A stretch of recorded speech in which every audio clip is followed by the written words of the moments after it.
আচ্ছা, আজকে হচ্ছে আমাদের ফল্ট অ্যানালিসিস শুরু হবে। আমরা প্রথমে হচ্ছে সিমেট্রিক্যাল ফল্ট আলোচনা করব। এরপরে এই রিলেটেড কিছু ক্লাস ক্লাস হবে, তারপরে আমরা পরবর্তীতে আনসিমেট্রিক্যালে যাব।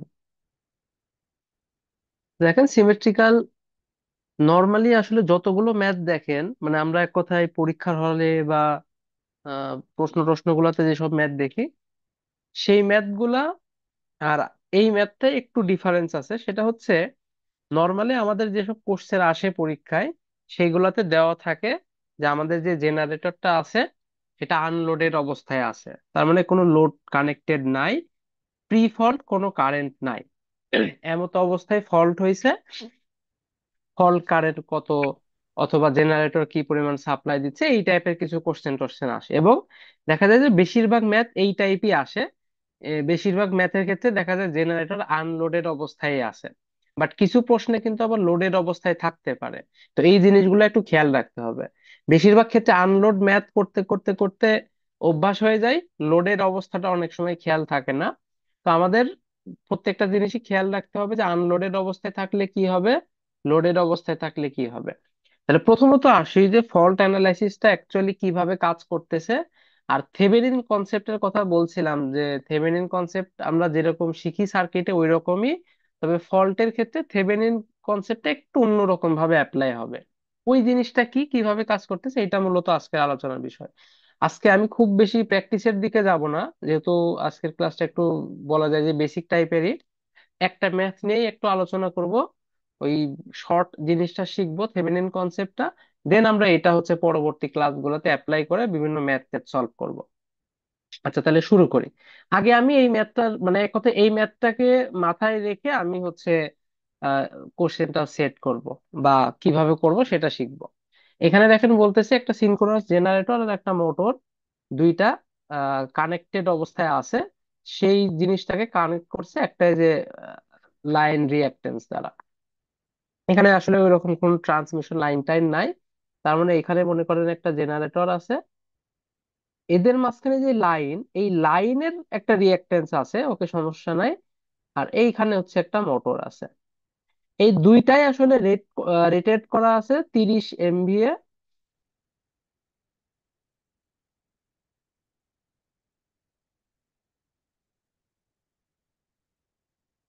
আর হচ্ছে 13.2 কেভি। যেহেতু ট্রান্সফরমার নাই, তার মানে আমাদের আসলে খুবই ভালো। এখানে বেস কেভি চেঞ্জ হওয়ার আসলে আর কোনো সুযোগ নাই, প্রত্যেকে একই বেজে আছে, সব ভ্যালু ট্যালু সেম। আবার যে রিঅ্যাকটেন্সটা দেওয়া আছে লাইনের, এটা হচ্ছে ওই মেশিং এর রেটিং এ দেওয়া আছে 10%, আর এরা হচ্ছে 20% করে। এ হচ্ছে 20%, এ 10%, এ 20%। তার মানে এদের রিঅ্যাকটেন্স ডায়াগ্রামটা আসলে তেমন কঠিন কিছুই না। আমরা যদি সিম্পল ভাবে আঁকাই, তাহলে বিষয়টা দাঁড়াবে এরকম। এইটা হচ্ছে আমাদের জেনারেটরের, এখানে একটা লাইন আছে, আর এই পাশে হচ্ছে মোটরের।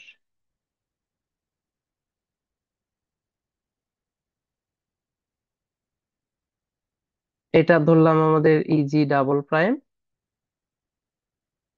এটা ধরলাম ইএম ডাবল ডাবল প্রাইম দেখাচ্ছে, আপনারা নর্মালি দেখালেও কোনো সমস্যা নাই, লিখে দিলেই হবে। একইভাবে এই যে এক্স ভ্যালু লিখতেছে, ওইটাতেও ডাবল প্রাইম ইউজ করতেছে। আমি আর এক্স টেক্স লিখতেছি না, ডিরেক্ট যেহেতু মান জানি, ডিরেক্ট মান বসাই দিচ্ছি। অনেকে কোশ্চেন থাকতে পারে বইতে কেন এটা ইউজ করছে, এই জন্য জাস্ট আমি বইয়ের সাথে মিলাই দেখাই দিচ্ছি। এটা হচ্ছে যে 0.2, 0.1, এটা হচ্ছে যে 0.2। তাহলে এই হচ্ছে আমাদের রিঅ্যাকটেন্স ডায়াগ্রামটা হলো।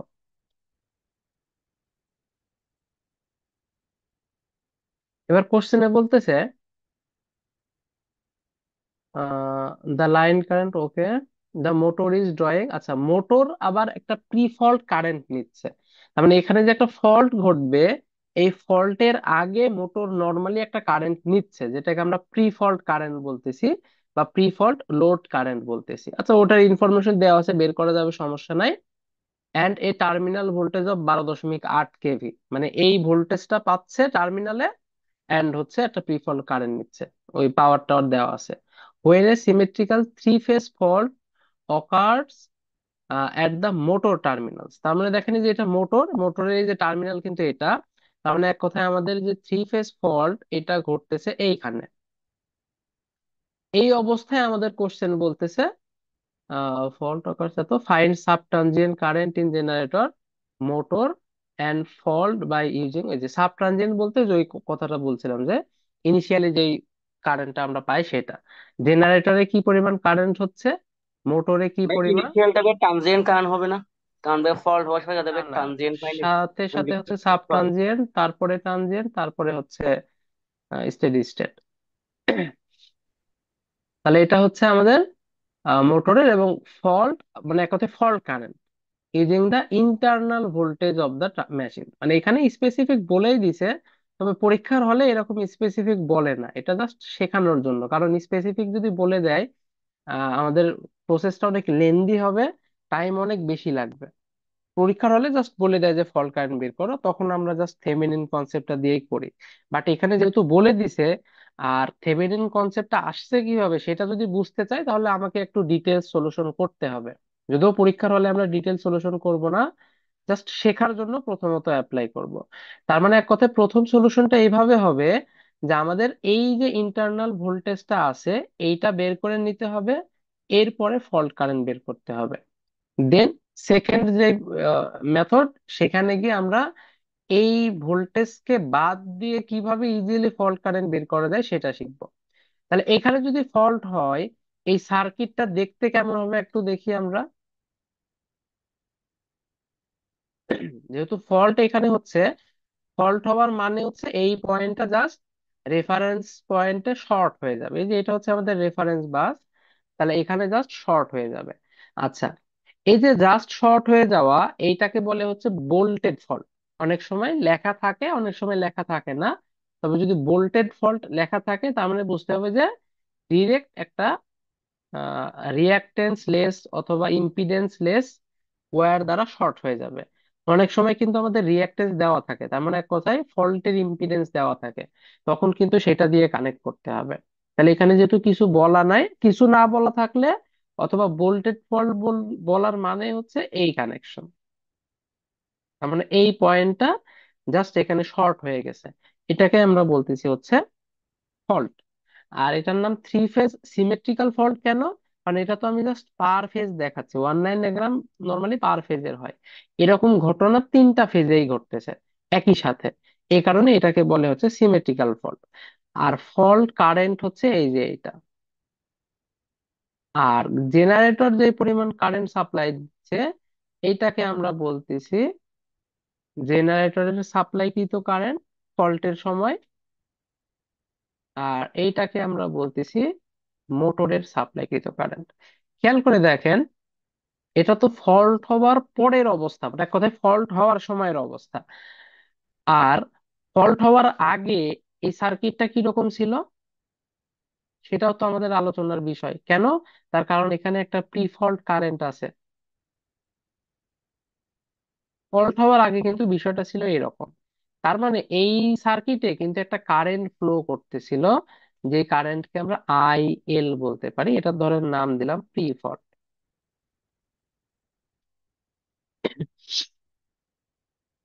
এইখানে আমাদের কত ভোল্টেজ পাচ্ছে, প্রশ্নে দেখেন বলেই দিছে যে টার্মিনালে 12.8 কেভি পাচ্ছে। তাহলে আমরা ওইটাকে যদি পার ইউনিট বানাইনি কত হয়, 12.8, আর আমাদের বেস তো 13.2।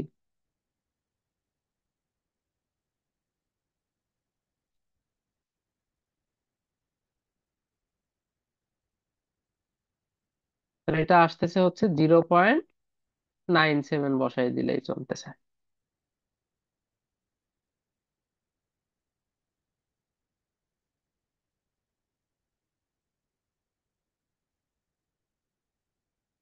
এইটাকে আমরা চাইলে 0 ডিগ্রি ধরে নিতে পারি, এত পার ইউনিট। এই কারেন্টটা অবশ্যই মোটর নিচ্ছে। IL টা আমরা এখন চাইলে বের করে ফেলতে পারি।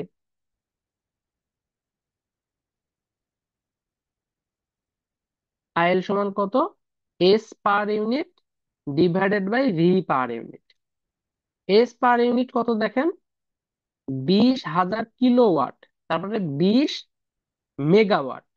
তাহলে 20 মেগাওয়াটকে 0.8 দ্বারা ভাগ করলে, আচ্ছা আমরা একটু যেহেতু বড় করে একবারে দুইটা করতে হবে,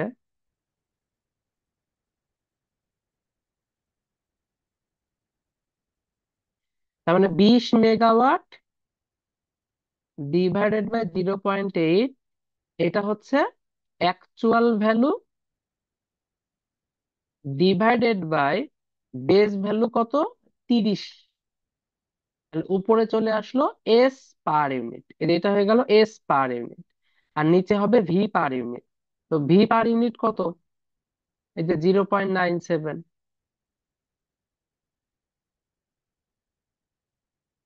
অ্যাঙ্গেল যেহেতু হিসাব করতে হবে, অ্যাঙ্গেল আমাদের দিয়ে দিতে হবে। এই যে বলে দিছে কত, 0.8 পাওয়ার ফ্যাক্টর লিডিং। তো ভোল্টেজ যদি 0 ডিগ্রি হয়, তাহলে এটা কত হবে, প্লাস কজ ইনভার্স 0.8, একবারে কিন্তু পার ইউনিটে চলে আসলো। আমি বারবার আর পার ইউনিট লিখবো না, যেহেতু বসাচ্ছি ওটা ক্যালকুলেশন করলেই চলবে।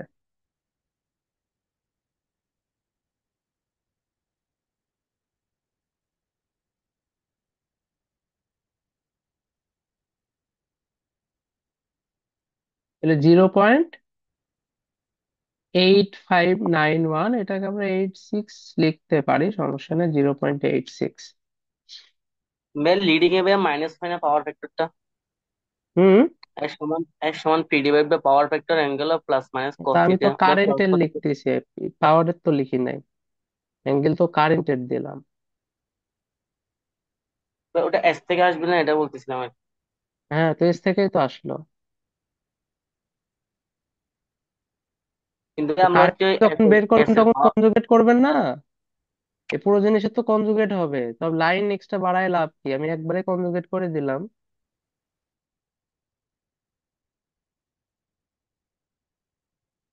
আই সমান কত, এইচ বাই ভি কনজুগেট, এবার করেন কত আসে, বুঝতে পারছেন?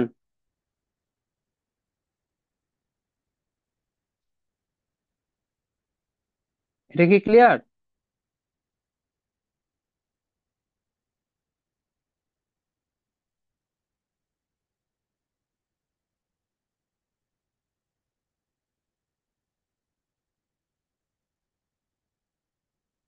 আচ্ছা, তাহলে আমাদের আই এল আমরা পেয়ে গেলাম।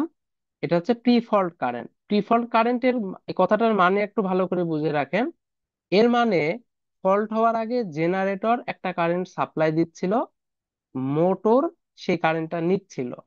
এবার একটু খেয়াল করেন, যখন ফল্ট হলো জেনারেটর কি করবে, জেনারেটরকে আসলে অতিরিক্ত কারেন্ট সাপ্লাই দিতে হবে। কেন অতিরিক্ত কারেন্ট সাপ্লাই দিতে হবে? কারণ জেনারেটর অলরেডি একটা কারেন্ট সাপ্লাই দিচ্ছিল, আর যেহেতু ফল্ট হলো, ফল্টের জন্য কিন্তু এক্সট্রা কারেন্ট লাগবে। তাহলে জেনারেটরকে এখন এই অতিরিক্ত কারেন্টটা আমাকে এই ফল্টের দিকে পাঠাতে হবে। সেই অতিরিক্ত কারেন্টটা হচ্ছে, মানে এক কথায় টোটাল কারেন্ট আইজি প্রাইম সমান কত হবে, এই যে ফল্টে জেনারেটর নিশ্চয় একটা ভাগ দিচ্ছে, কত সেটা তো জানি না, মানে এক কথায় ফল্ট কারেন্ট, এই যে ফল্ট, এই মোটর কিন্তু এখন জেনারেটর হিসেবে কাজ করা শুরু করবে। ফল্ট হওয়ার সাথে সাথে মোটর আর কারেন্ট না নিয়ে বরং কারেন্ট সাপ্লাই দেওয়া শুরু করবে। আর জেনারেটর তো কারেন্ট একে একটা পোর্শন দিবে, আর একটা ওই যে লোডকে পাঠাচ্ছিল সেটা তো জেনারেটর আগের থেকে যাচ্ছিলই। তাহলে এই হচ্ছে মোটামুটি জেনারেটরের সাপ্লাই কিন্তু কারেন্ট পোস্ট ফল্ট, ফল্ট হওয়ার পর। কিন্তু মোটরের ক্ষেত্রে কি অবস্থা, মোটর কারেন্ট তো সাপ্লাই দিবে ঠিক আছে, কিন্তু আগে তো ও নিচ্ছিল একটা কারেন্ট, তাহলে ওইটা ওকে কি মাইনাস করতে হবে। তাহলে মোটর অ্যাকচুয়ালি সাপ্লাই দিবে এই পরিমাণ, মানে এই পরিমাণ ফল্টের ভেতরেও কারেন্ট দিচ্ছে, কিন্তু আগের থেকে একটা কারেন্ট ও নিজে নিচ্ছিল, সেইটা আসলে মাইনাস হয়ে যাবে।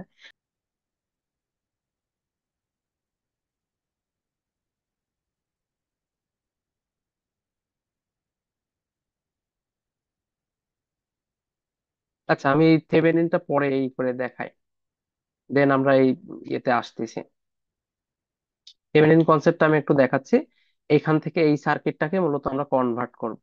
আমি কনভার্টটা করে দেন এই ইকুয়েশন আসতেছি।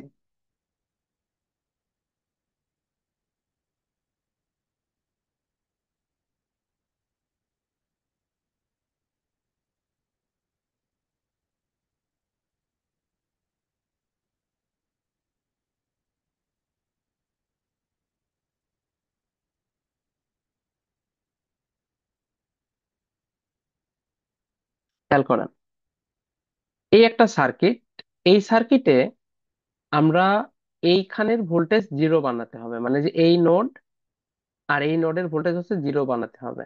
তো আমরা যদি এমন দুইটা সোর্স নেই যাদের যোগফল জিরো, তাহলে এই সেম সার্কিটটাকে আমরা দুইটা সার্কিটে ভাগ করে ফেলতে পারবো। তবে সেটা শুরু করার আগে আমরা আগে এই সার্কিটের কনসেপ্টটা শেষ করি ইজি প্রাইম আর ইএম প্রাইম দিয়ে, তারপর আমরা ওই সার্কিটে যাব। খেয়াল করেন, এখান থেকে অলরেডি আমরা আই এল বের করে ফেলছি, এই প্রত্যেকটা জিনিস জানি। এই ভোল্টেজের সাথে আমি যদি এই ড্রপ আর এই ড্রপ যোগ করি তাহলে কিন্তু ইজি প্রাইম পেয়ে যাব। আর এই ভোল্টেজ থেকে এই ড্রপটা বাদ দিলে আমি ইএম প্রাইম পেয়ে যাব। তাহলে এইখান থেকে আগে ইজি প্রাইম আর ইএম প্রাইমটা বের করি, দেন বাকি ম্যাথটার দিকে আমরা আগাই। আচ্ছা, এটা যেহেতু আমরা পরেই করব, আপাতত এটা থাক।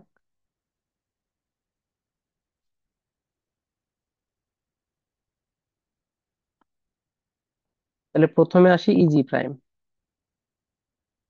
ইজি প্রাইম কত? এই ভোল্টেজ এর সাথে এই ড্রপটা আমরা যোগ করে দেব, 0.97 প্লাস ওই যে I L into J0.1 plus J0.2। এটা করলে কত আসে দেখেন, 0.97 প্লাস আই এল আসছিল হচ্ছে এই যে এটা 0.86, 36.87 ইন্টু 0.3।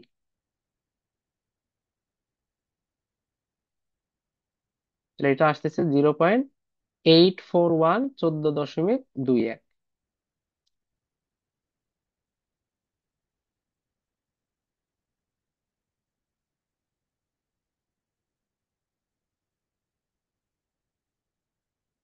আর ই এম ডাবল প্রাইম কত?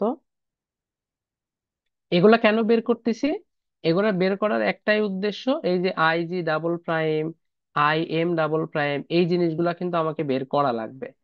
আর এই জিনিসগুলো যদি বের করতে চাই তাহলে অবশ্যই আমাকে ইজি প্রাইমের এই ভ্যালুটা জানতে হবে। আদারওয়াইজ আমি তো এই যে IG double prime, I M double prime এগুলো বের করতে পারবো না। এগুলা বের করার জন্যই আগে আমাকে ইজি ডাবল প্রাইম আর ইএম ডাবল প্রাইমটা বের করে নিতে হচ্ছে। আর এরা কোন সার্কিটের? এরা অবশ্যই প্রি ফল্ট সার্কিটের ভ্যালু। পোস্ট ফল্টেও কিন্তু এই ভ্যালুগুলো সেম থাকবে। ফলে ওই ভ্যালু নিয়েই আমরা কাজ করব, তার জন্য আমাকে ইজি ডাবল প্রাইম আর ইএম ডাবল প্রাইমটা বের করে নিতে হচ্ছে। তাহলে ইএম ডাবল প্রাইম কোনটা বললাম? এই ভোল্টেজ থেকে এই ড্রপটা বিয়োগ করলেই পাবো ইএম ডাবল প্রাইম। তাহলে সেম এখান থেকে মাইনাস করে দেবো আই এল, আর ওই পাশে তো শুধু একটাই রিঅ্যাকটেন্স আছে, J0.2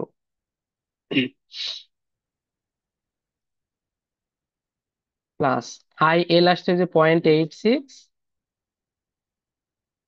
অ্যাঙ্গেল 36.87 গুণ 0.2 আই।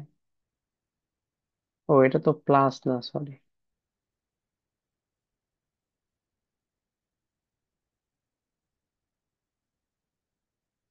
1.082 মাইনাস 7.31।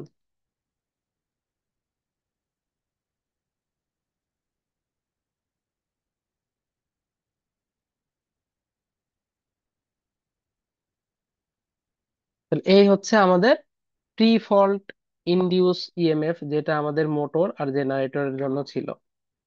এবার আমরা তাহলে বাকিগুলা বের করে ফেলি।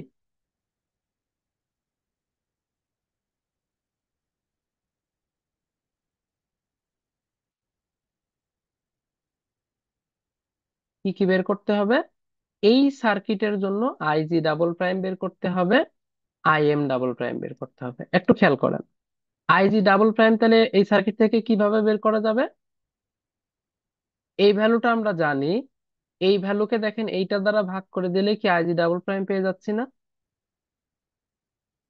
কারণ এটা তো শর্ট, এই যে এখানে একটা কেভিএল অ্যাপ্লাই করতে হবে, আর এইখানে একটা কেভিএল অ্যাপ্লাই করলে কিন্তু আইজি ডাবল প্রাইম বের হয়ে যাবে, আইএম ডাবল প্রাইম বের হয়ে যাবে। তাহলে আইজি ডাবল প্রাইম সমান হচ্ছে E G double prime divided by J 0.3।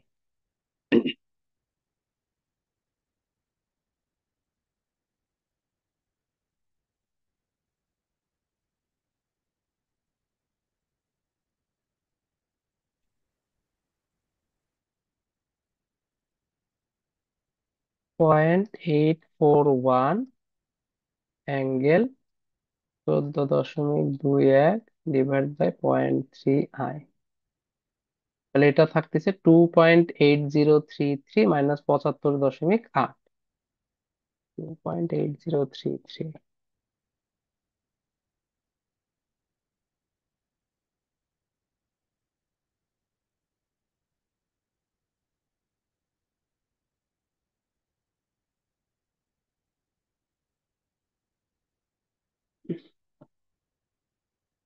R I M double prime কত? E M double prime divided by 0.2। কারণ এই পাশে আমরা দেখতেছি কি একটাই রিয়াক্টেন্স 0.2।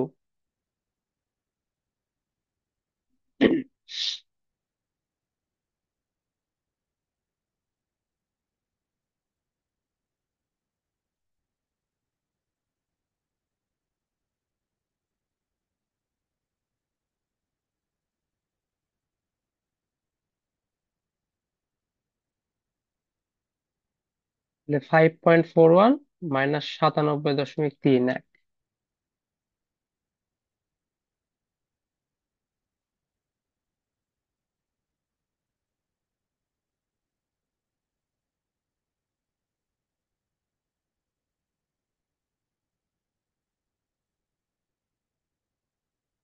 ফল্ট কারেন্ট কত খেয়াল করে দেখেন এই সার্কিটে। ফল্ট কারেন্ট হচ্ছে এই কারেন্ট এবং এই কারেন্ট দুইটার যোগফলই হচ্ছে আমাদের ফল্ট কারেন্ট।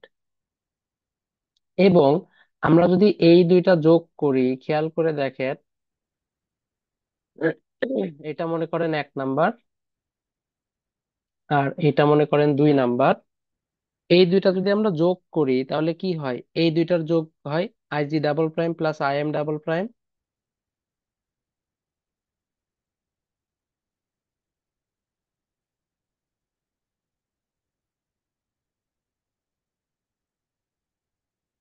সমান এই পাশে যদি যোগ হয় আইএল আইএল কাটাকাটি হয়ে যাবে, কত থাকে?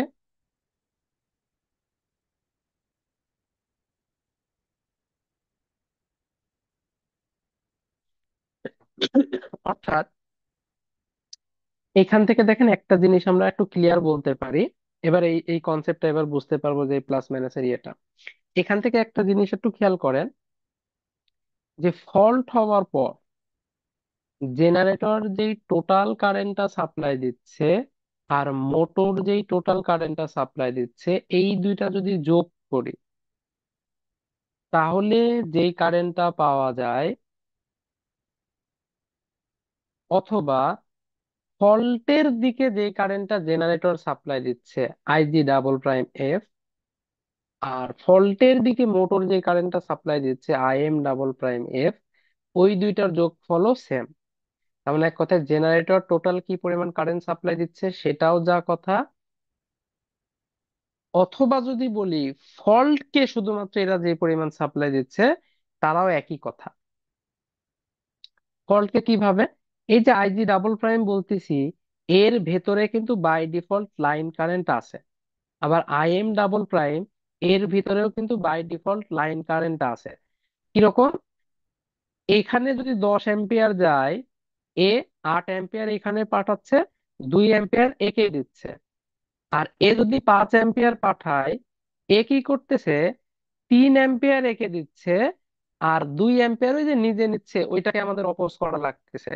ওইভাবে মূলত আমাদের এই এর ভেতরে এ যে কারেন্টটা পাঠাচ্ছে টোটালি সেইটা মাইনাস লাইন কারেন্টটা আগের থেকে আসে, এবং সেটা তো অপোজ করে দিচ্ছে, বিয়োগ হয়ে যাচ্ছে, দিয়ে বাকি যেটা থাকার সেটা আসলে এই লাইন, এই কারেন্টে যাচ্ছে, মানে এই লাইনে যাচ্ছে।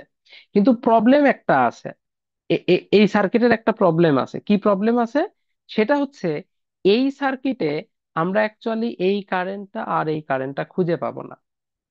আমরা এই কারেন্টটা পাচ্ছি, লাইন কারেন্ট তো আমরা অবশ্যই, লাইন কারেন্ট কিন্তু এখানে থাকবে না, এখানেও দেখা যাবে না। লাইন কারেন্ট থাকে হচ্ছে প্রি ফল্ট সার্কিটে। বাট এই যে বলতেছি IG double prime, IMF double prime, এইটা আমরা অ্যাকচুয়ালি এই সার্কিটে ওই রকম ভাবে দেখতে পাবো না। কেন? কারণ ওই যে যোগ করলে আমাদের বাই ডিফল্ট এই যোগফল যা হবে, এই যোগফল তাই হবে। আলাদাভাবে বের করার কিন্তু ইয়ে নাই, কারণ এই দুইটা থাকে আসলে অন্য সার্কিটে। কোন সার্কিটে? ওইটাও আমরা দেখতেছি যে এইটা আর এইটা আসলে কোন সার্কিটে থাকে। সেটাই মূলত আমরা আসলে সার্কিট ভাগ করব। আমি সেকেন্ড সার্কিট দেখাচ্ছি। আগে আমাদের কাজ কি, সেটা হচ্ছে ফল্ট কারেন্ট বের করা। তো দেখেন, আমি এইখানেই তো ইজিলি বলতে পারি যে এইখানে যদি কেসিএল অ্যাপ্লাই করি তাহলে এই কারেন্ট আর এই কারেন্ট যোগ হয়ে আইএফ পাবো। তাহলে এটার যোগফল যদি আইএফ হয়, নিশ্চয়ই এটারও যোগফল আইএফ। তার মানে আমাকে যদি ফল্ট কারেন্টটা বের করতে হয়, আমি এইটা দিয়ে করি অথবা এইটা দিয়ে করি, একই কথা। যেটা দিয়েই করি না কেন ফল্ট কারেন্ট পাবো। এই ম্যাথটা আমরা করলাম এই পদ্ধতি দিয়ে। মানে এক কথায় আমি আইজি ডাবল প্রাইম বের করে নিলাম, আইএম ডাবল প্রাইম বের করে নিলাম, দেন দুইটা যোগ করে ফল্ট কারেন্ট পেলাম। এই পদ্ধতিটা আমরা একটু পরে দেখব। এই কারণে এখানে আসলে ওইটা একটু খুঁজে পাওয়া মুশকিল হচ্ছে।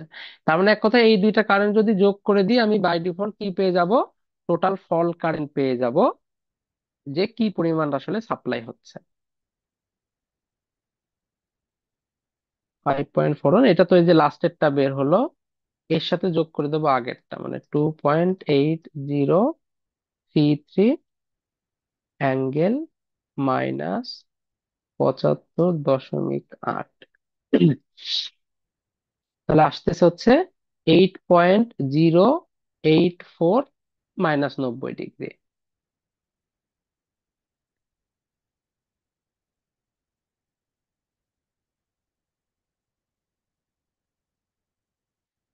এটা গেল পার ইউনিটে। এবার অ্যাকচুয়াল করতে হবে। তাহলে আই বেসটা আগে বের করে নিই, তারপরে আমরা অ্যাকচুয়ালে যাব। বেস কত? এটা দেখেন আমাদের এই যে 30 MVA 13.2 কেভি বলে দিছে।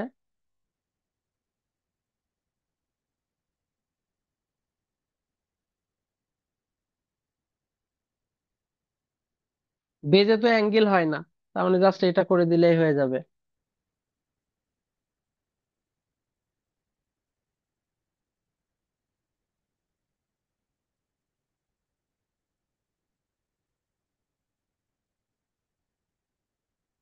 তাহলে এটা আসছে 1312.16।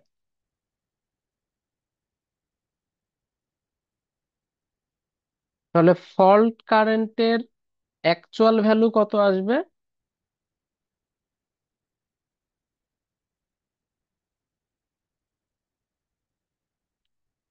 10607.5। কি আছে? 607.5 অ্যাম্পিয়ার। আচ্ছা, এইটুকু কি সবাই বুঝতে পারছেন?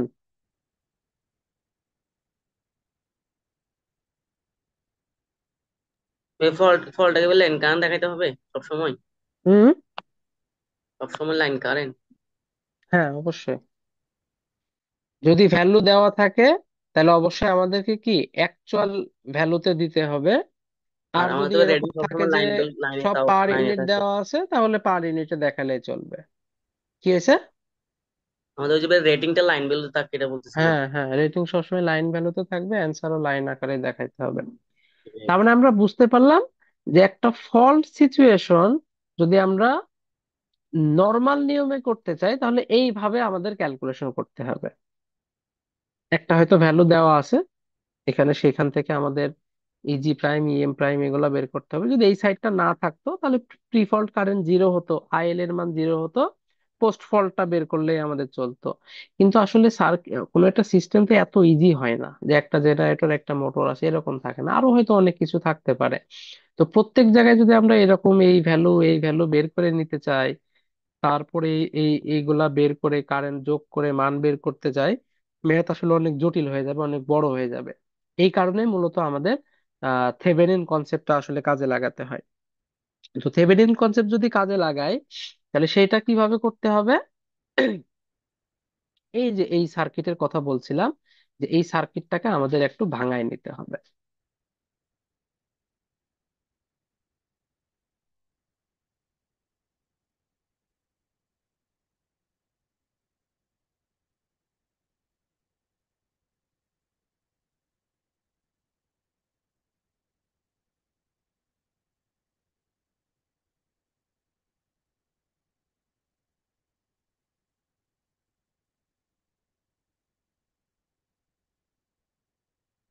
দেখেন, এই সার্কিটটাকে আমরা এখন দুইটা সার্কিটে কনভার্ট করে ফেলবো।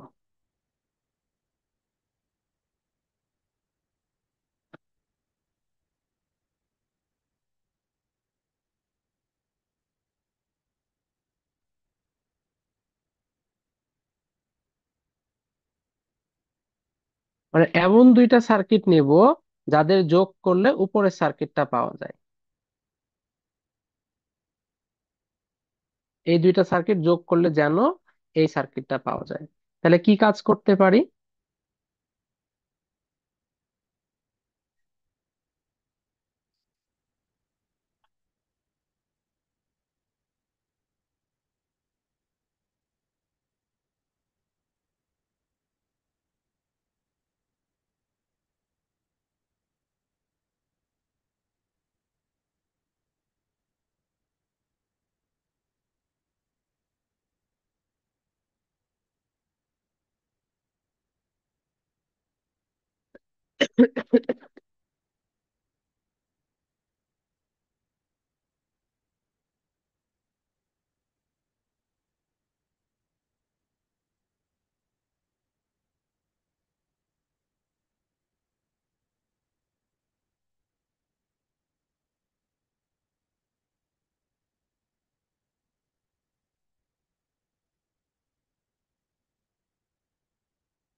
আচ্ছা, থাকে। এবার দেখেন তো, এই সো মানে এই সার্কিট আর এই সার্কিট যোগ করলে কি এটা পাওয়া যায় না? এটা কি বুঝতে পারছেন?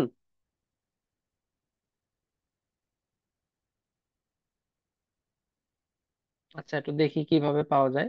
দেখেন, এটা হচ্ছে ইজি ডাবল প্রাইম, আর এটা হচ্ছে জিরো ভোল্টেজ। যদি দুইটা যোগ করি তাহলে হয় ইজি ডাবল প্রাইম, যেটা এটার সমতুল্য। এখানে ইএম ডাবল প্রাইম, এখানে জিরো ভোল্টেজ, যোগ করলে ইএম ডাবল প্রাইম পাওয়া যায়। আর এই যে এই নোড আর এই নোড, এদের মাঝখানে জিরো ভোল্টেজ হইতে হবে। তো এখন আমি যদি এইটা আর এইটার মাঝখানের ভোল্টেজ আছে দেখেন ভিএফ, আর এইটা আর এইটার মাঝখানে ভিএফ আছে, কিন্তু এই যে চিহ্ন আবার উল্টা, তাহলে এই দুইটা পয়েন্ট যদি আমি যোগ করি, বাই ডিফল্ট আমাদের ভ্যালু কত চলে আসবে? কারণ আমি যদি এখানে এ দেই আর বি দেই, তাহলে ভি এ বি হচ্ছে ভিএফ, কিন্তু এইখানকার ভি এ বি তো মাইনাস ভিএফ, তাই না? আমি যদি ভি এ বি হিসাব করি তাহলে তো মাইনাস ভিএফ। তাহলে দেখেন, ভিএফ আর মাইনাস ভিএফ যদি আমি যোগ করি, তাহলে কত আসতেছে? ভিএফ আর মাইনাস ভিএফ যোগ করলে কিন্তু আসতেছে জিরো ভোল্টেজ। তার মানে এই দুইটা সার্কিট যা মিন করতেছে, এই সার্কিটও তাই মিন করতেছে।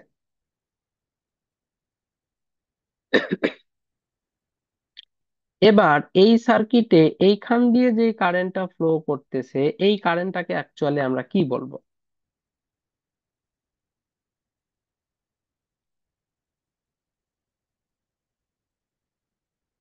যেটা বলছিলাম যে কোনো একটা সার্কিটে, অর্থাৎ ফল্ট যেই কন্ডিশন আমরা বলতেছি সেটাই,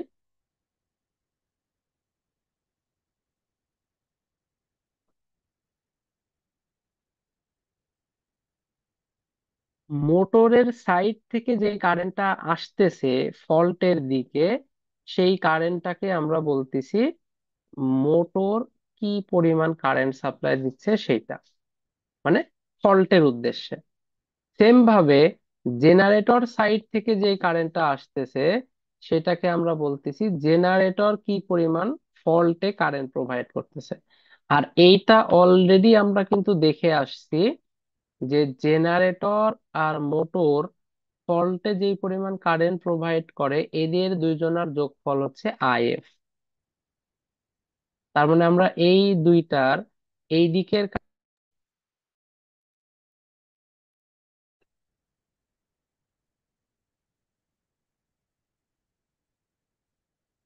আচ্ছা, আমার কথা কি শুনতে পাচ্ছেন এখন? জি, শোনা যাচ্ছে।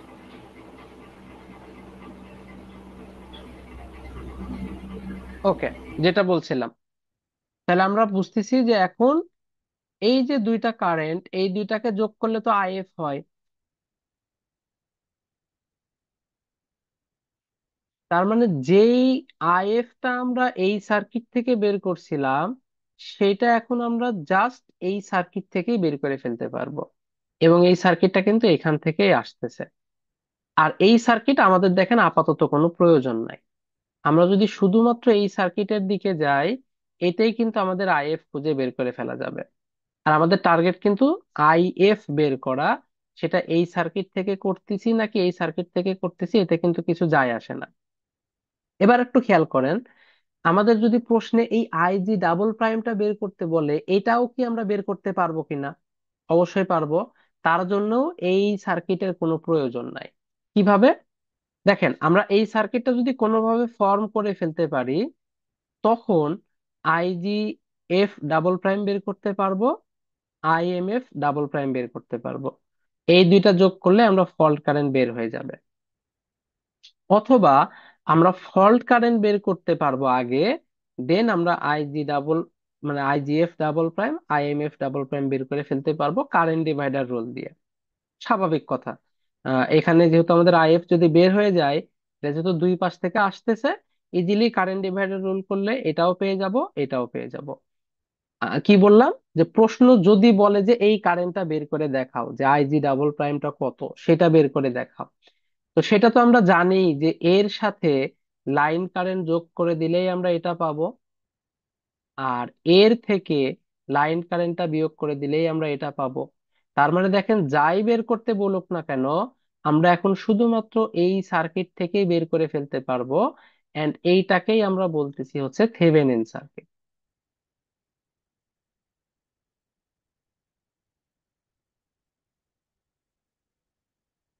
এখন এই সার্কিটটা কিভাবে পাবো?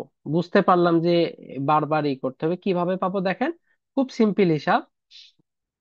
নাম্বার ওয়ান, আমাদের যে ওয়ান লাইন ডায়াগ্রামটা দেওয়া থাকবে, এখানে যতগুলো সোর্স আছে প্রত্যেকটা সোর্সকে আমরা ডিঅ্যাক্টিভেট করে দিব। অলরেডি দেখেন যতগুলো সোর্স আছে আমরা, যেহেতু এখানে কারেন্ট সোর্স নর্মালি এরকম থাকবে না, সবই ভোল্টেজ সোর্স, তাহলে সব কি শর্ট হয়ে গেল। আর যেইখানে ফল্ট হবে, আবার রিপিট করতেছি, যেইখানে ফল্ট হবে সেইখানে একটা ভোল্টেজ সোর্স উল্টা করে কানেকশন দেব। উল্টা বলতে আমাদের প্লাস থেকে কারেন্ট বের হবে, এটা তো স্বাভাবিক। উল্টা এজন্যই বলতেছি কারণ দেখেন, জেনারেটরে নর্মালি যে দিক থেকে কারেন্ট আসছিল ওইটা আমাদেরকে ঠিকঠাক বজায় রাখতে হবে থেভেনিন সার্কিটে। তো আমি যদি এটা উপরে প্লাস দিতাম আর কারেন্ট এইদিকে আইএফ বের করতাম, তাহলে আইজিএফটা কিন্তু এই দিকে হয়ে যেত, যেটা জেনারেটরের উল্টা হয়ে যেত। সেটা করা যাবে না। ওদের কারেন্ট যেদিকে আছে সেটা ঠিক রাখতে হবে, এই অবস্থায় ফল্ট বসাতে হবে। এর কারণে যেখানে ফল্ট হবে সেখানে আমরা সোর্সটা উল্টা করে বসাবো। আমি কয়েকটা একটু এক্সাম্পল দেখা জিনিসটা বুঝতে পারবেন। মনে করেন আমাদের এখানে একটা জেনারেটর আছে, এই আমাদের একটা ট্রান্সফরমার, একটা ট্রান্সমিশন লাইন দেওয়া আছে, আর এইখানে ধরেন কথার কথা ফল্ট হয়েছে। এইটাকে আঁকাতে হবে কিভাবে? আমি একবারে থেভেনিন সার্কিট আঁকাচ্ছি। তাহলে জেনারেটরের জন্য কি একটা রিঅ্যাকট্যান্স, এখানে একটা সোর্স। কিন্তু এই যে বললাম যে সোর্সকে কি করে দিতে হবে, শর্ট করে দিতে হবে, শর্ট করে দিলাম। ট্রান্সফরমারের জন্য একটা রিঅ্যাকট্যান্স, ট্রান্সমিশন লাইনের জন্য একটা রিঅ্যাকট্যান্স, আর এই হচ্ছে দেখেন সেই ফল্ট পয়েন্ট। তাহলে ফল্ট পয়েন্টে আমরা কি করব, একটা সোর্স বসাবো কিন্তু উল্টা করে। উল্টা মানে আমরা নর্মালি উপরে প্লাস নিচে মাইনাস দেই, এখানে উপরে মাইনাস নিচে প্লাস দেব। এন্ড ফল্ট কারেন্ট অবশ্যই কি, নর্মালি দেখেন এখানে যদি ফল্ট হয় তাহলে জেনারেটর এইভাবে কারেন্ট পাঠাবে না। তাহলে জেনারেটর যেভাবে কারেন্ট পাঠাবে ওইটাকে আমাদের ঠিক রাখতে হবে। আর যখনই থেভেনিন সার্কিট করব, তখন তো থেভেনিনের যে সোর্সটা নিচ্ছি, এই সোর্সটা কিন্তু আমাদের আইএফ মিন করবে। এটা সবসময় খেয়াল রাখতে হবে। যেখানে ফল্ট হচ্ছে ওই দুইটা পয়েন্টের ভেতরে আমাদের একটা সোর্স উল্টা করে নিতে হবে। ওই সোর্স থেকে যে কারেন্টটা বেরোচ্ছে তার নামই হচ্ছে আইএফ।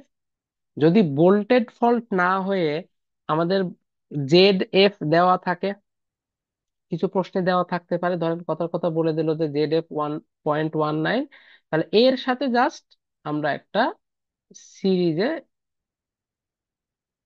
রিঅ্যাকট্যান্স কানেক্ট করে দিলেই চলবে। আচ্ছা, এই অংশটুকু সবাই বুঝতে পারছেন কিনা?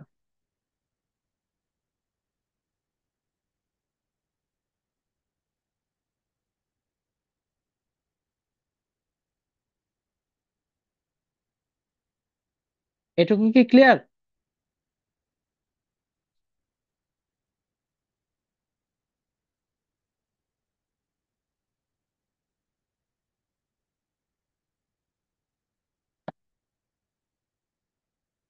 এবার তাহলে আমাদের ম্যাথটা করি।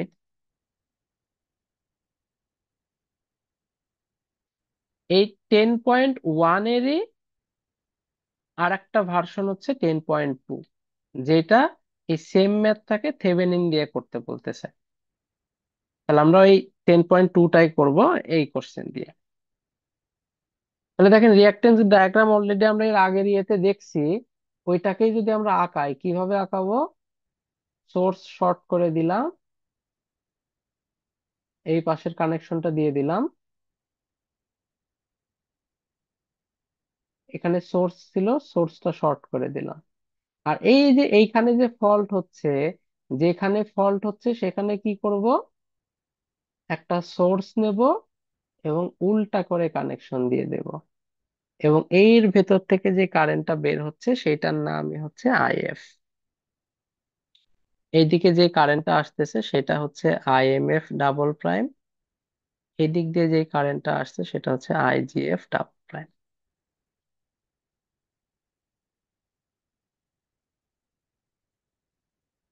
একই ম্যাথ করতেছি, আলাদা কোনো কিছুই না, আলাদা পদ্ধতিতে করতেছি।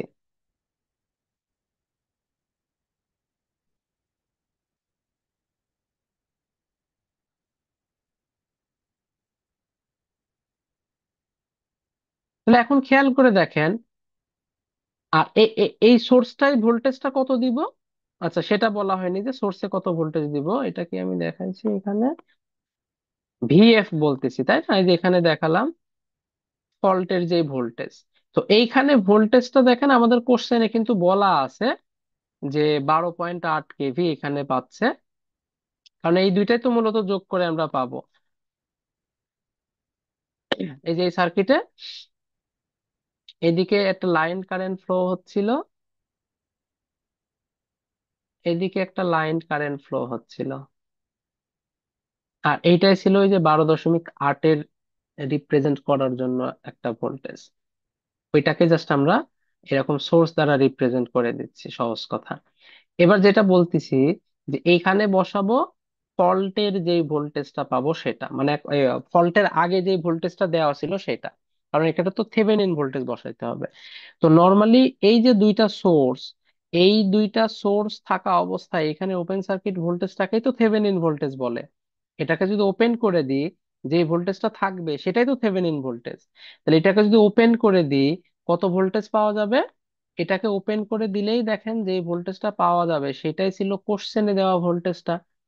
এটা মনে রাখবেন, যদি কিছু না বলে তাহলে আমরা 1 পার ইউনিট নিব, আর যদি কিছু বলে দেয় সেটাই বসাবো। তাহলে এই দুইটা ওপেন, এই যে দুইটা টার্মিনালের সাপেক্ষে আমরা মূলত থেভেনিন করতে চাচ্ছি, এর রেসপেক্টের ভোল্টেজটাই হচ্ছে থেভেনিন ভোল্টেজ, যেটাকে আমরা ভিএফ হিসাব করে মানে বলবো আর কি। ওকে, তাহলে ভিএফটা কত হবে? কিছু না বললে 1 পার ইউনিট, আর যদি বলে দেয় যেটা বলবে সেটা, তাহলে আমাদের এই সার্কিটে ভিএফটা হচ্ছে 0.97 পার ইউনিট। ওকে, তাহলে এইটা হবে হচ্ছে আমাদের 0.97, 0 ডিগ্রি ধরে নিচ্ছি পার ইউনিট। তাহলে এখন আমরা দেখেন আইএফটা কত হবে। আইএফটা হবে এত ডিভাইডেড বাই এত প্যারালাল এত, তার মানে 0.3 আর 0.2 এর প্যারালাল।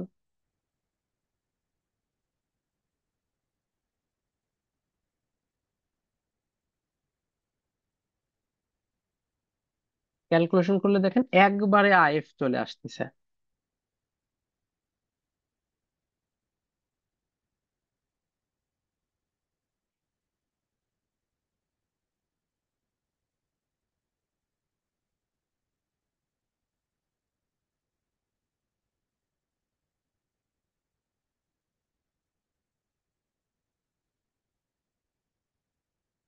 -90 ডিগ্রি।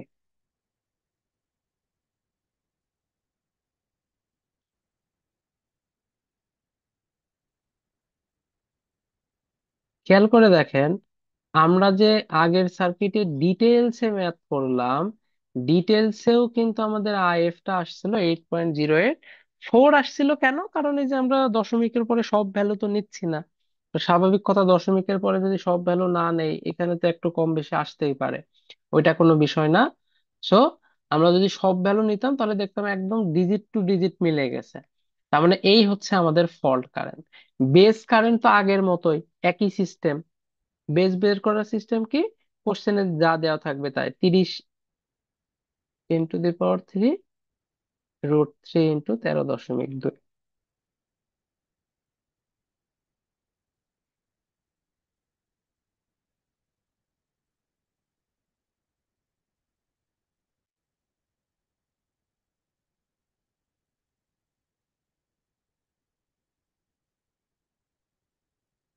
তাহলে 1312.16।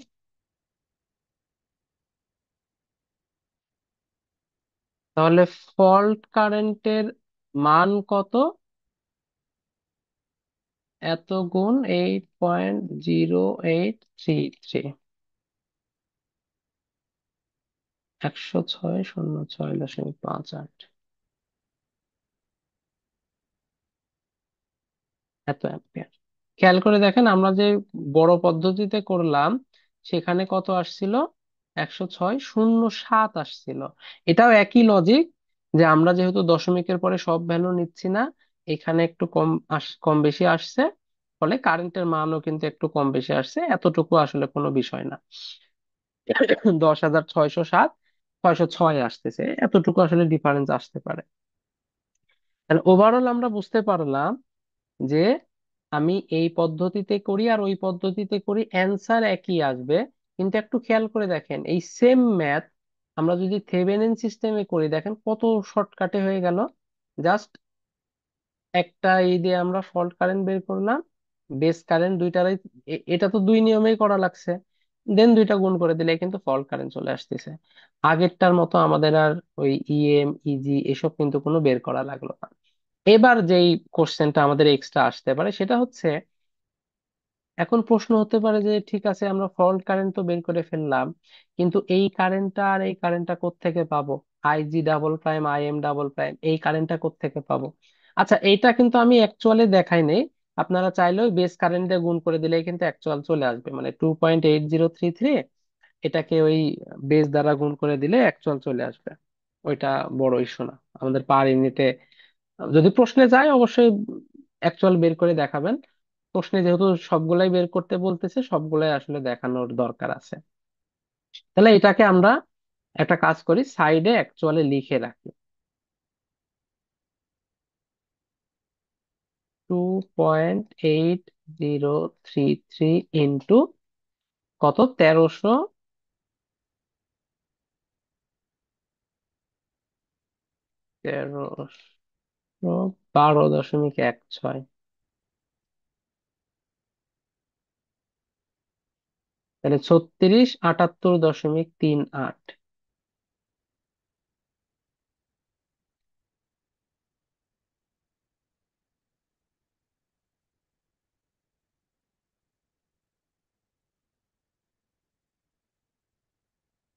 আর যদি এটা 5.41 দিয়ে গুণ করে দিই,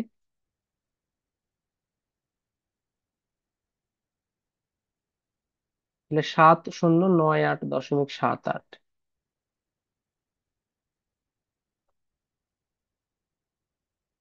তাহলে এই হচ্ছে এটার অ্যাকচুয়াল ভ্যালু। এবার যেটা বলছিলাম যে আমাদের এইটা বের করতে গেলে তো ইজি প্রাইম ইএম প্রাইম লাগতেছেই। তাহলে আমরা তো ওই নিয়ম করবোই না বলতেছি পরীক্ষার হলে, পরীক্ষার হলে আমরা ডিরেক্ট থেভেনিন করব। তাহলে ওইটা বের করলে কিভাবে করব, খেয়াল করে দেখেন, আইজিএফ ডাবল প্রাইম এখান থেকে ইজিলি বের করা যাবে, যেহেতু আইএফ টা পেয়ে গেছি। আমরা কারেন্ট ডিভাইডার রুল অ্যাপ্লাই করলেই এই দুইটা কারেন্ট চলে আসবে। তা করি।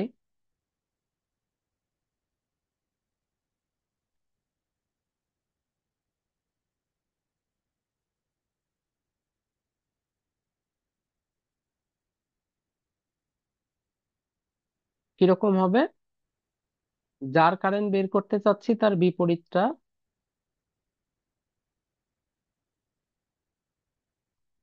ডিভাইডেড বাই টোটাল যোগফল, মানে 0.2 প্লাস ওই পাশে আছে 0.3 ইন্টু যে কারেন্টটা ডিভাইড হচ্ছে 8.0833।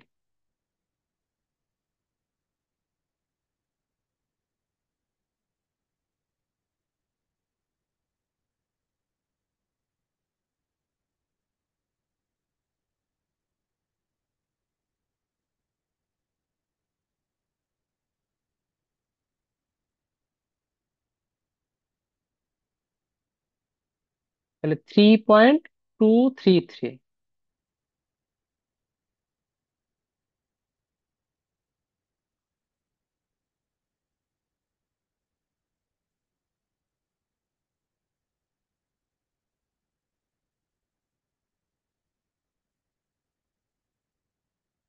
ফল্ট কারেন্ট থেকে এটা বাদ দিলে আমরা এই কারেন্টটা পাবো।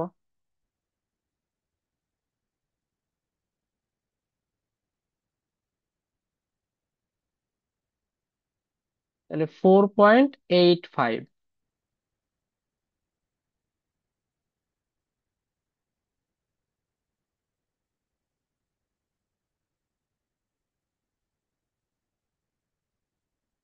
তাহলে এখন ওই যে সেই আইজি ডাবল প্রাইম, এটা কত, এইটা হবে হচ্ছে I G F double prime plus IL.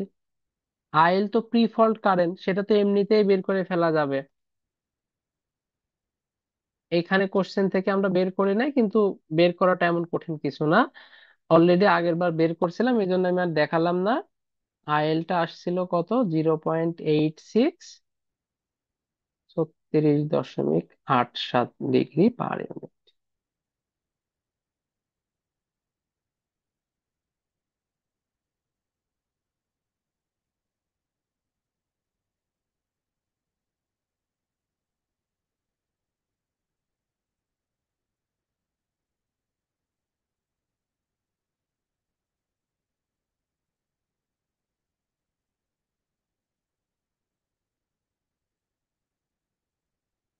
কত, এই যে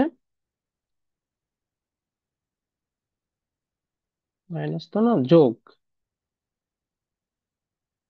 আচ্ছা, যোগ করলে তো বাই ডিফল্ট মাইনাসই হয়ে যাচ্ছে। 3.233 আই। তাহলে 2.803 মাইনাস 75.8।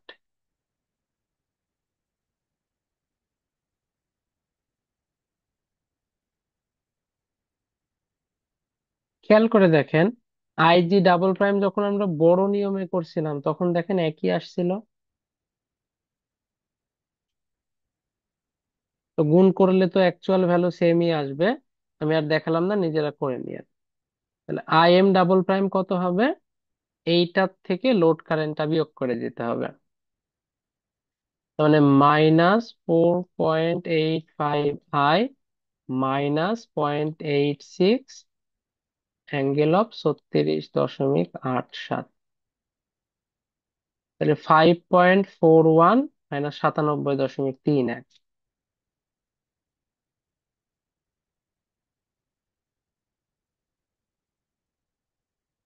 আর যখন আমরা বড় নিয়মে করছিলাম দেখেন কত আসছে, 5.41 -97.31। তার মানে এক কথায় আমরা যেই নিয়মেই করি না কেন, আমাদের যা যা দরকার আমরা ইজিলি বের করে ফেলতে পারবো কোন নিয়মে, থেভেনিন নিয়মে।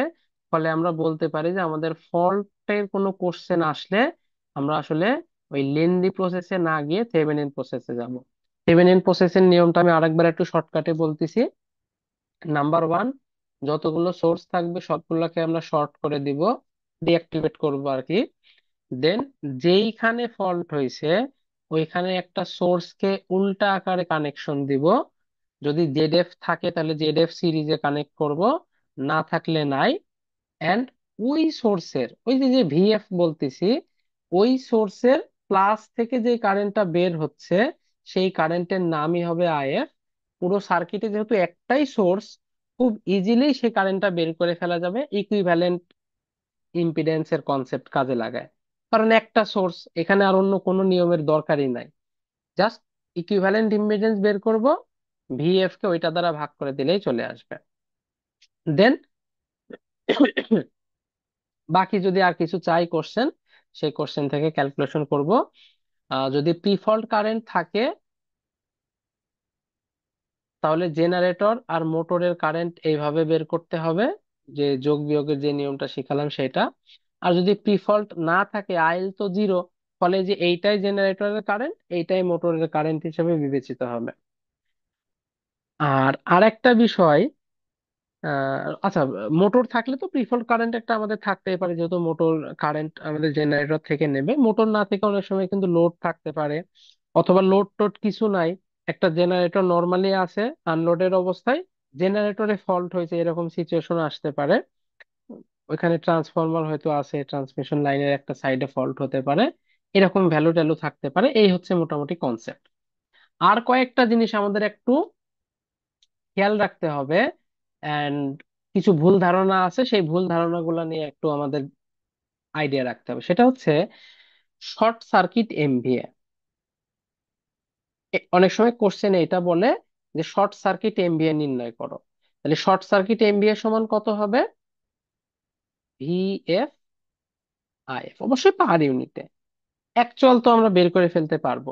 এইখানে নিয়ে অনেকের দেখেন একটু কনফিউশন থাকে, সেটা হচ্ছে অনেকেই শর্ট সার্কিট এমভিএ কে এইভাবে মুখস্থ করে থাকে, 1/xt। এক্সটি কি জিনিস? একটা সার্কিটে সকল ইকুইভ্যালেন্ট যে রিঅ্যাকটেন্সটা আছে, টোটাল রিঅ্যাকটেন্স, সেটাকেই বলতেছি এক্সটি। এখন এই সূত্রটা কেন সব জায়গায় ব্যবহার করা যাবে না সেটা একটু বলে দিই। অনেকে এই সূত্রটা ডিরেক্ট ইউজ করে শর্ট সার্কিট এমবি এর জন্য, এটা কেন সব জায়গায় ইউজ করা যাবে না? খেয়াল করে দেখেন, এইখান থেকে এইটা আসে কিভাবে? ভি সমান আই এক্স। এখানে যেহেতু জেড, আমরা আপাতত রেজিস্ট্যান্সকে ইগনোর করতেছি, সেই কনসেপ্টে কিন্তু কথাবার্তা বলতেছি আমি। আর থাকলে তো সেই হিসাব আলাদা, ওইখানে তো রুট ওভার দিয়ে হোক অথবা আর প্লাস জে এক্স এটা করতে হবে, ওই কনসেপ্টে আমি যাচ্ছি না। ধরেই নিচ্ছি যে সব রিয়াক্ট্যান্স আছে, এই অবস্থায় ক্যালকুলেশনের কথা। ভুলটা কি কি হচ্ছে তাইলে? আমি যদি এক্স টির কথা বলি, এটাকে কি ভি বাই আই লেখা যায়? তার মানে ভিএফ বাই আইএফ এই কনসেপ্টে লেখা যায়। এবার শর্ট সার্কিট এমভি এর ভি, এই আইএফ কে লেখা যাবে VF divided by X T. ফলে ভিএফ আইএফ এটাকে দেখেন কিভাবে লেখা যাবে, VF into VF by X T. যদি, আবারও বলতেছি, যদি ভিএফ টা 1 পার ইউনিট হয়, তবেই কেবলমাত্র এই জিনিসটাকে এটা লেখা যায়।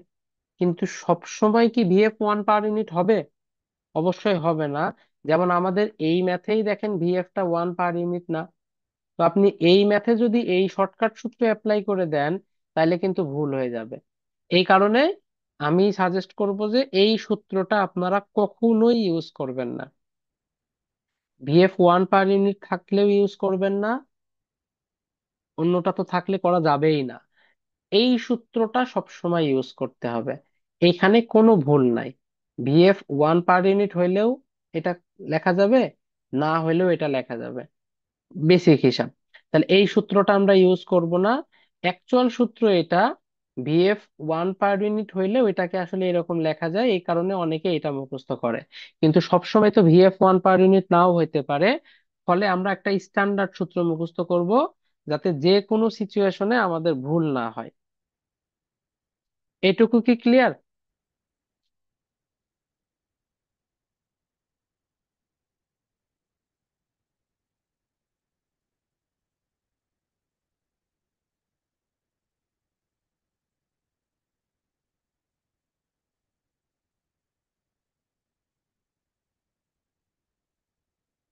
ওকে।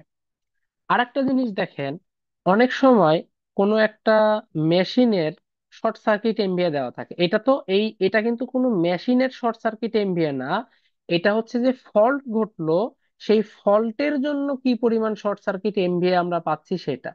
কিন্তু কোনো একটা মেশিনের শর্ট সার্কিট এমভিএ কিন্তু বলা থাকতে পারে। কিরকম? ধরেন একটা অল্টারনেটর দেওয়া আছে এরকম। আচ্ছা, আমি সিঙ্গেল ফেজ দিয়েই বলি, তাহলে বিষয়টা ভালো বুঝতে পারবেন। তাহলে এটা হচ্ছে একটা অল্টারনেটরের সিঙ্গেল ফেজ কানেকশন, এন্ড ওই অল্টারনেটর এমনি এমনি শর্ট হয়ে গেছে। এমনি এমনি যদি শর্ট হয়, এটা ধরেন সেই মেশিনের এক্সেস নিজস্ব একটা রিঅ্যাকটেন্স আছে, এটা ধরলাম ইজি। এটা শর্ট হয়ে গেছে মানে এটা হচ্ছে শর্ট সার্কিট কারেন্ট। নিজস্ব শর্ট সার্কিট এমভিএ কিন্তু দেওয়া থাকে। তার মানে কোনো একটা মেশিনের নিজস্ব শর্ট সার্কিট এমভিএ, কোনো সিস্টেমের না। নিজস্ব শর্ট সার্কিট এমভিএ মানে ওই মেশিন নিজে নিজে যদি জাস্ট শর্ট হয়ে যায়, ওই ক্ষেত্রে কি পরিমাণ শর্ট সার্কিট এমভিএ পাবো, সেটা হচ্ছে মেশিনের short circuit MVA.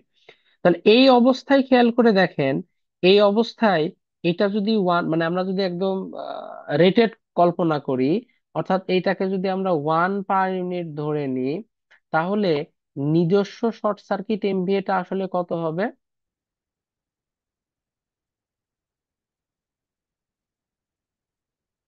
One divided by J XS.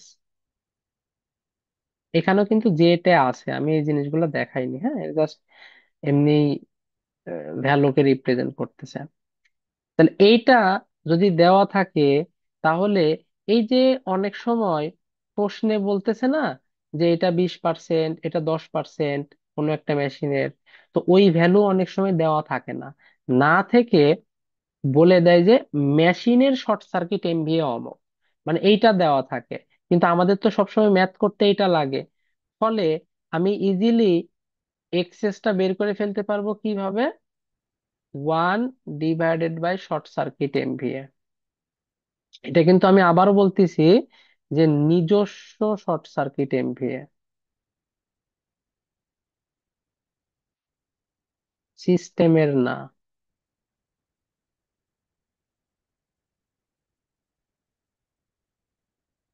আমরা এরকম সিচুয়েশন পেলে দেখাবো। আমি জাস্ট আপাতত আইডিয়া দিয়ে যাচ্ছি যে এরকম কিন্তু কোশ্চেন থাকতে পারে, যেখানে অল্টারনেটরের রিঅ্যাকটেন্সটা বলা নাই কিন্তু শর্ট সার্কিট এমভিএ দেওয়া আছে। ওইটাকে কাজে লাগায় আমরা হচ্ছে অল্টারনেটরের রিঅ্যাকটেন্স বের করতে পারি। দেন হয়তো সেই অল্টারনেটর কোনো একটা সিস্টেমে আবার শর্ট সার্কিট ঘটাচ্ছে। যেমন দেখেন এইখানে যে শর্ট সার্কিট ঘটতেছে, এটা কিন্তু অল্টারনেটরের শর্ট সার্কিট না, এই পুরো সিস্টেমের শর্ট সার্কিট। এই সিস্টেমের শর্ট সার্কিট এমভিএ হচ্ছে এটা। আর এটাকে আমরা বলতেছি ওই যে অল্টারনেটর তার নিজস্ব শর্ট সার্কিট এমভিএ। অল্টারনেটরের টার্মিনাল যদি শর্ট হয়ে যায়, তখন অ্যাকচুয়ালি কি ঘটনা ঘটবে সেইটার কনসেপ্ট হচ্ছে এটা। আমরা ওইটার থেকে ইজিলি এক্সেস বের করে ফেলতে পারি। দেন বাকি ম্যাথ যেরকম হবে সেরকম। আচ্ছা, আজকে যতটুকু দেখালাম, এই কনসেপ্টটুকু ক্লিয়ারলি বুঝতে পারছেন কিনা?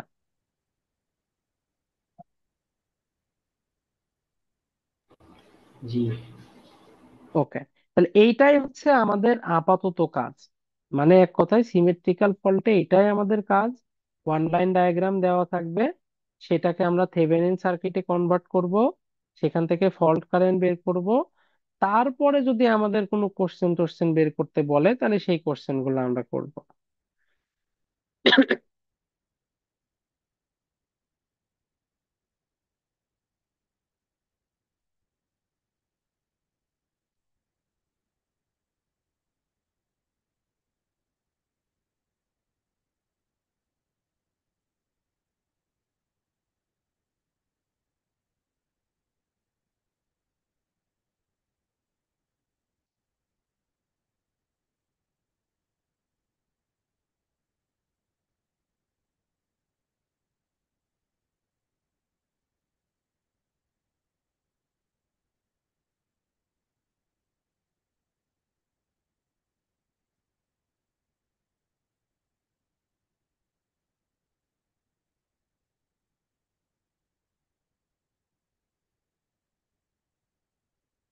ওকে, এগুলো আসলে দশমিকের পরে একটু কম বেশি ভ্যালু আসতেছে, এটা কোনো বিষয় না।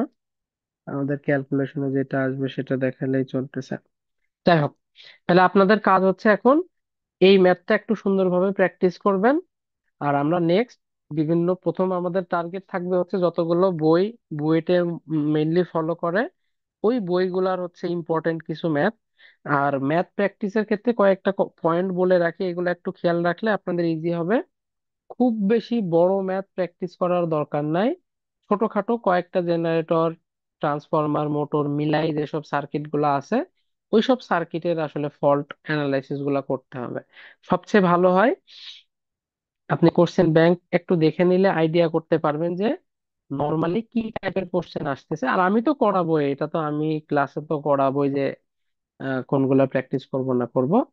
আপনারা যখন এক্সট্রা প্র্যাকটিস করবেন তখন এটা খেয়াল রাখবেন, খুব বেশি বড় ম্যাথ প্র্যাকটিস করার দরকার নাই। হ্যাঁ, প্র্যাকটিস এমনি নর্মালি বাসায় করার জন্য করতে পারেন। সুবিধা হবে যখন অনেক অনেক বড় একটা ম্যাথ করবেন, দেখা যাবে যে অনেক বড় ম্যাথে ছোট ছোট ছোট অনেক কনসেপ্ট থাকে, ওই প্রত্যেকটা কনসেপ্ট আসলে ক্লিয়ার হয়ে যাবে। পরীক্ষার হলে হয়তো অত বড় ম্যাথ আসবে না, ওই বড় ম্যাথের ছোট একটা জিনিস আসলো, যেমন এই ম্যাথটাই ধরেন কোশ্চেন পরীক্ষার হলে আসলো, এসে শুধুমাত্র ফল্ট কারেন্ট বের করতে বললো, তাহলে আমাদের কিন্তু বেশি কষ্ট করা লাগবে না। জাস্ট এই যে এতটুকু করলেই কিন্তু আমাদের অ্যান্সার শেষ। তাহলে এতটুকু করে দিলাম, ওকে। এই যে এইগুলা কিন্তু নাও আসতে পারে পরীক্ষার হলে, ফলে এত কঠিন আসলে ই করা লাগবে না। নর্মালি ছোটখাটো হিসাব কিতাব করলেই আমাদের চলবে। তাহলে আমরা আগামীকালকে থেকে হচ্ছে ফল্ট কারেন্ট ডিরেক্ট মোটামুটি হচ্ছে প্র্যাকটিস করা শুরু করবো যত বেশি আসে। আর এগুলা যেহেতু পরীক্ষায় বেশি আসে ফল্ট কারেন্ট, ফলে একটু বেশি প্র্যাকটিস করতে হবে। আমি বইগুলো আরেকবার একটু বলে দিচ্ছি। ফল্ট কারেন্ট মেইনলি আমরা প্র্যাকটিস করব স্টিভেনসন, নাগরাথ, ভিকে মেহতা। আশফাক হোসেন যদি ম্যানেজ করতে পারেন করতে পারেন, না করলেও কোনো সমস্যা নাই। যেগুলা বললাম এগুলা যদি ভালো করে করেন, ইনশাল্লাহ আর সমস্যা হবে না। আচ্ছা, এমনি কারো কোনো কোশ্চেন আছে?